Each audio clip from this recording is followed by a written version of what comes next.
Halo, halo minasan, konnichiwa. Watashi wa Putri Tomosimas. Minasan, hari ini saya akan menjelaskan tentang gejala penyakit demensia. Jadi gejala demensia itu biasanya kita temukan pada seorang lansia atau orang yang sudah lanjut usia ya teman-teman. Gejalanya itu bisa seperti lupa, tetapi yang berkelanjutan dan itu tidak disadari. Gejala demensia sendiri dibagi menjadi dua golongan, yaitu ada gejala inti dan gejala demensia yang mempengaruhi perilaku dan mental seseorang. Saya akan menjelaskan gejala inti terlebih dahulu ya minasang. Gejala inti adalah gejala yang terjadi akibat adanya gangguan pada otak. Dibagi menjadi 4 minasang.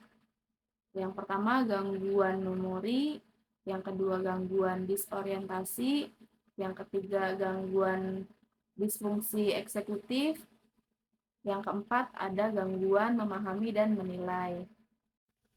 Gangguan memori adalah gangguan yang sulit untuk mengingat hal-hal yang sudah terjadi. Nah, itu bisa dikatakan sebagai gangguan atau tanda awal dari demensia itu sendiri.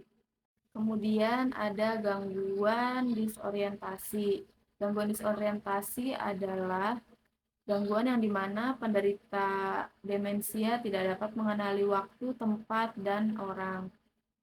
Bisa dicontohkan seperti selalu ingin bepergian, tidak mengenali waktu, bepergiannya bisa tengah malam, bisa pagi buta, atau bahkan bisa meyakini orang lain itu adalah keluarganya dia sendiri.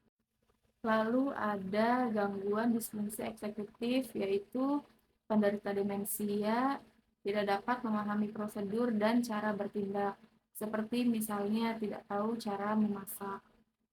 Kemudian gejala inti yang terakhir adalah gangguan kemampuan menilai dan memahami, yaitu seorang penderita demensia tidak dapat menilai sesuatu, seperti misalnya tidak bisa menghitung uang. Selanjutnya ada gejala demensia yang mempengaruhi perilaku dan mental atau biasa disebut BPSD.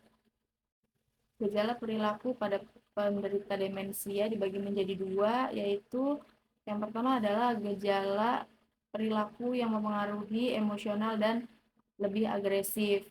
Ini disebabkan karena muncul adanya perasaan khawatir karena eh, tidak bisa memahami apa yang dirasakan terhadap dirinya sendiri, seperti tidak bisa mengutarakan rasa sakit, tidak dapat mengutarakan ingin berekspresi dan lain-lain. Sedangkan yang kedua adalah gejala yang mempengaruhi sifat ingin selalu berkeliaran atau tidak ingin berdiam di tempat.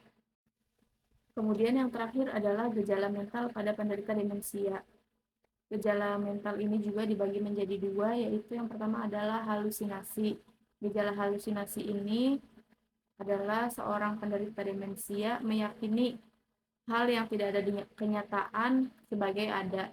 Seperti misalkan pengguna demensia ini seperti melihat adanya laba-laba di meja tidurnya, padahal pada kenyataannya adalah tidak ada. Dan yang terakhir adalah delusi. Delusi adalah penderita demensia meyakini bahwa sesuatu yang tidak ada itu adalah sebagai kenyataannya. Seperti misalnya pengguna demensia ini merasa bahwa dirinya itu menaruh dompet di dalam lemarinya. Ketika dibuka lemarinya ternyata tidak ada. Tapi dia selalu meyakini bahwa itu tuh ada di lemari tersebut. Begitu, Minasang. Baik Minasang, kurang lebihnya begitu yang saya dapat jelaskan tentang gejala penyakit demensia pada lansia.